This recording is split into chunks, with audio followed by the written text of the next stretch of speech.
नमस्कार दोस्तों, आइए जानते हैं छत्तीसगढ़ की 25 सबसे बड़ी खबरें सिर्फ 5 मिनट में। पर उससे पहले रोजाना अपडेट रहने के लिए वीडियो को लाइक करके चैनल को सब्सक्राइब कर ये वीडियो आप कहां से देख रहे हैं कमेंट करके जरूर बताएं।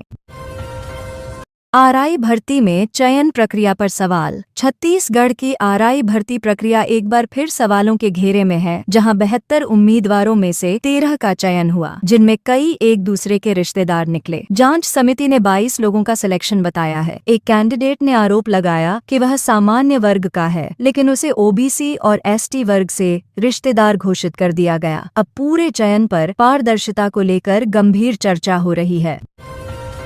शराब मामले में सीए समेत 3 आरोपी हिरासत में। छत्तीसगढ़ में शराब से जुड़े एक बड़े मामले में यूडब्ल्यू ने सीए समेत 3 लोगों को हिरासत में लिया है। वहीं इस कार्रवाई को लेकर नेता प्रतिपक्ष ने कहा कि कांग्रेस ने मंत्री लखमा को बलि का बकरा बना दिया है। इससे पहले ईडी चैतन्य को गिरफ्तार कर चुकी है। इस पूरे घटनाक्रम से सियासी गर्मी और बयानबाजी लगातार तेज होती जा रही है, जिसकी गूंज विधानसभा में भी सुनाई दे सकती है। सूरजपुर में रिश्वत लेते बाबू गिरफ्तार। सूरजपुर जिले में एसीबी ने बड़ी कार्रवाई करते हुए एक राजस्व कर्मचारी को 25,000 रुपये की रिश्वत लेते हुए रंगे हाथों गिरफ्तार किया। आरोपी बाबू जमीन नामांतरण की फाइल को आगे बढ़ाने के लिए रिश्वत की मांग कर रहा था। शिकायत के बाद एसीबी ने ट्रैप लगाकर पूरी योजना के तहत उसे पकड़ा। इस कार्रवाई के बाद जिले में राजस्व विभाग में हड़कंप मच गया है और अधिकारी सतर्क हो गए हैं।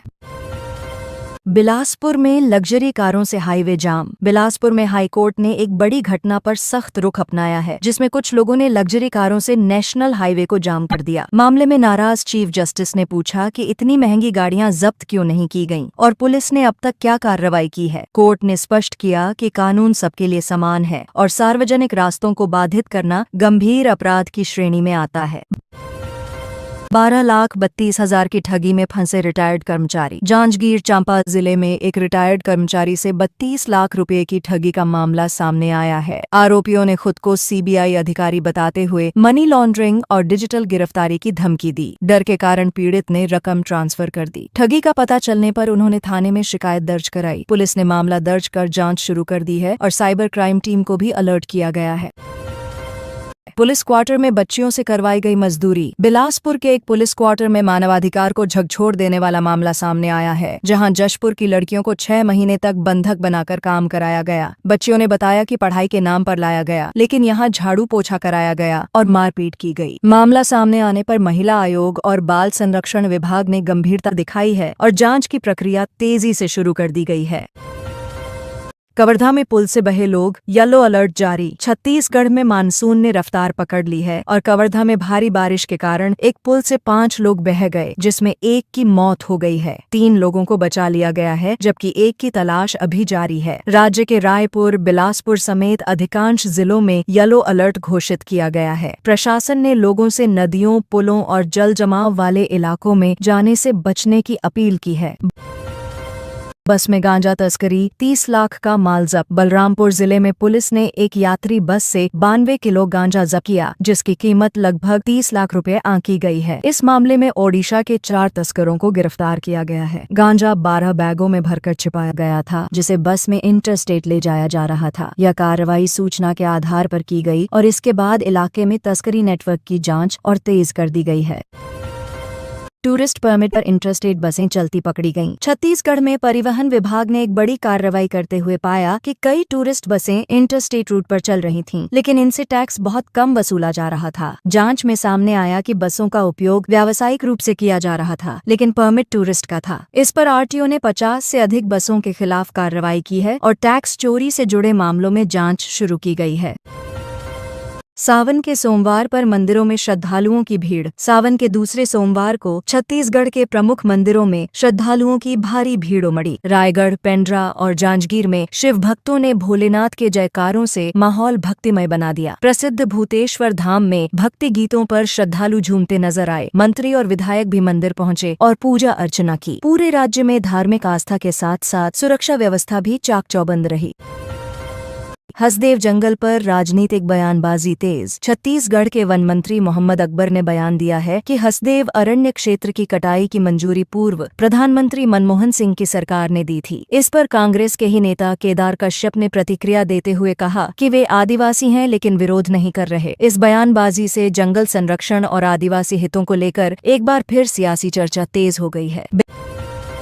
बिलासपुर में खाद की जमाखोरी पर प्रशासन का एक्शन। बिलासपुर में कृषि विभाग की टीम ने खाद की जमाखोरी और कालाबाजारी के खिलाफ छापेमारी की। इस कार्रवाई में 3 दुकानदारों को नोटिस जारी किया गया और एक दुकानदार पर खाद बेचने पर रोक लगा दी गई है। अधिकारियों ने बताया कि जरूरत से ज्यादा स्टॉक और तय दर से अधिक मूल्य वसूली की शिकायतें मिली थीं। अब जिले में सभी दुकानों की नियमित निगरानी की जा रही है। बटनदार चाकू लेकर घूमते युवक पकड़े गए। बिलासपुर में पुलिस ने 2 युवकों को हिरासत में लिया है जो स्टाइलिश बटनदार चाकू लेकर खुलेआम घूम रहे थे। तलाशी में उनके पास से कुल 10 चाकू बरामद किए गए हैं। पुलिस ने बताया कि यह कार्रवाई चाकूबाजी की घटनाओं को रोकने के लिए की गई है। युवाओं को चेतावनी देकर छोड़ा नहीं गया बल्कि उनके खिलाफ शस्त्र अधिनियम के तहत कार्रवाई की जा रही है। धार्मिक स्थल पर पाठ 150 लोग हिरासत में। छत्तीसगढ़ के भिलाई और बिलासपुर में धार्मिक स्थल के बाहर हनुमान चालीसा पाठ करने के मामले में पुलिस ने 150 लोगों को हिरासत में लिया है। बताया गया कि मामला धर्मांतरण को लेकर तनाव से जुड़ा है। पुलिस ने बताया कि बिना अनुमति के सभा आयोजित की जा रही थी जिसमें बच्चों को भी शामिल किया गया था। स्थिति को नियंत्रित करने के लिए पुलिस बल तैनात किया गया है। कांग्रेस का चक्का जाम आंदोलन। ईडी की कार्रवाई के विरोध में कांग्रेस पार्टी ने छत्तीसगढ़ के सभी 33 जिलों में चक्का जाम और आर्थिक नाकेबंदी की घोषणा की है। रायपुर में नेशनल हाईवे को जाम करने की तैयारी है जिसमें पूर्व मुख्यमंत्री भूपेश बघेल, बैज और मनहत समेत कई बड़े नेता हिस्सा लेंगे। पार्टी का कहना है कि ये कार्रवाइयां राजनीतिक द्वेष की भावना से की जा रही हैं और इसके खिलाफ लोकतांत्रिक ढंग से विरोध होगा। किक बॉक्सिंग चैंपियनशिप में पंजाब टॉप पर। नेशनल किक बॉक्सिंग चैंपियनशिप में पंजाब ने शानदार प्रदर्शन करते हुए विजेता का खिताब हासिल किया है। इस प्रतियोगिता में कुल 28 राज्यों से 1200 से ज्यादा खिलाड़ी शामिल हुए। छत्तीसगढ़ ने 8 गोल्ड मेडल के साथ 6वां स्थान हासिल किया। आयोजन स्थल पर खेल भावना और प्रतिस्पर्धा का जबरदस्त माहौल देखने को मिला जिसने राज्य में मार्शल आर्ट्स को नया उत्साह दिया है। कोरबा मेडिकल कॉलेज में खाने की शिकायत। कोरबा मेडिकल कॉलेज में मरीजों को परोसे जा रहे भोजन की गुणवत्ता पर सवाल उठने लगे हैं। एक अटेंडर ने आरोप लगाया कि दाल के नाम पर पानी दिया जा रहा है। इस पर डीन ने टेंडरधारी कंपनी फिलिप्स को नोटिस जारी किया है। यदि सुधार नहीं हुआ तो अनुबंध रद्द करने की चेतावनी दी गई है। मामले को गंभीरता से लेते हुए प्रशासन ने खाने की नियमित जाँच के निर्देश दिए हैं। धमतरी में आवारा कुत्तों की नसबंदी अभियान। धमतरी शहर में तेजी से बढ़ती कुत्तों की संख्या को नियंत्रित करने के लिए नसबंदी अभियान चलाया जा रहा है। अब तक 163 कुत्तों का ऑपरेशन किया जा चुका है। नगर निगम की टीम 40 वार्डों में सक्रिय रूप से कार्य कर रही है। स्थानीय लोगों ने इस अभियान का समर्थन किया है और अधिकारियों से इसे और तेज करने की मांग की है। इससे शहर में कुत्तों से जुड़ी घटनाओं पर लगाम लगेगी। रायगढ़ में लगे 101 सीसीटीवी कैमरे। रायगढ़ पुलिस ने शहर में सुरक्षा व्यवस्था को और मजबूत करने के लिए 15 दिनों में 56 स्थानों पर 101 सीसीटीवी कैमरे लगाए हैं। यह अभियान शहर में बढ़ते अपराधों पर लगाम लगाने के उद्देश्य से शुरू किया गया है। कैमरों की मदद से सड़कों, सार्वजनिक स्थानों और संवेदनशील इलाकों पर नजर रखी जा रही है। स्थानीय लोगों ने इस कदम का स्वागत किया है और इससे अपराध दर में गिरावट की उम्मीद जताई है। युवा किसान ने विदेशी सब्जियों से की नई शुरुआत। छत्तीसगढ़ के एक युवा किसान ने परंपरागत खेती से हटकर कुछ नया करने की ठानी और बैंगनी गोभी तथा पीले तरबूज जैसे विदेशी सब्जियों की जैविक खेती शुरू की। उन्होंने विदेश से बीज मंगवाकर रेन पाइप और ड्रिप सिस्टम जैसी तकनीक अपनाई है। अब यह मॉडल आसपास के किसानों के लिए प्रेरणा बन गया है। इससे न सिर्फ उत्पादन बढ़ा है बल्कि बाजार में नई किस्मों की मांग भी दिख रही है।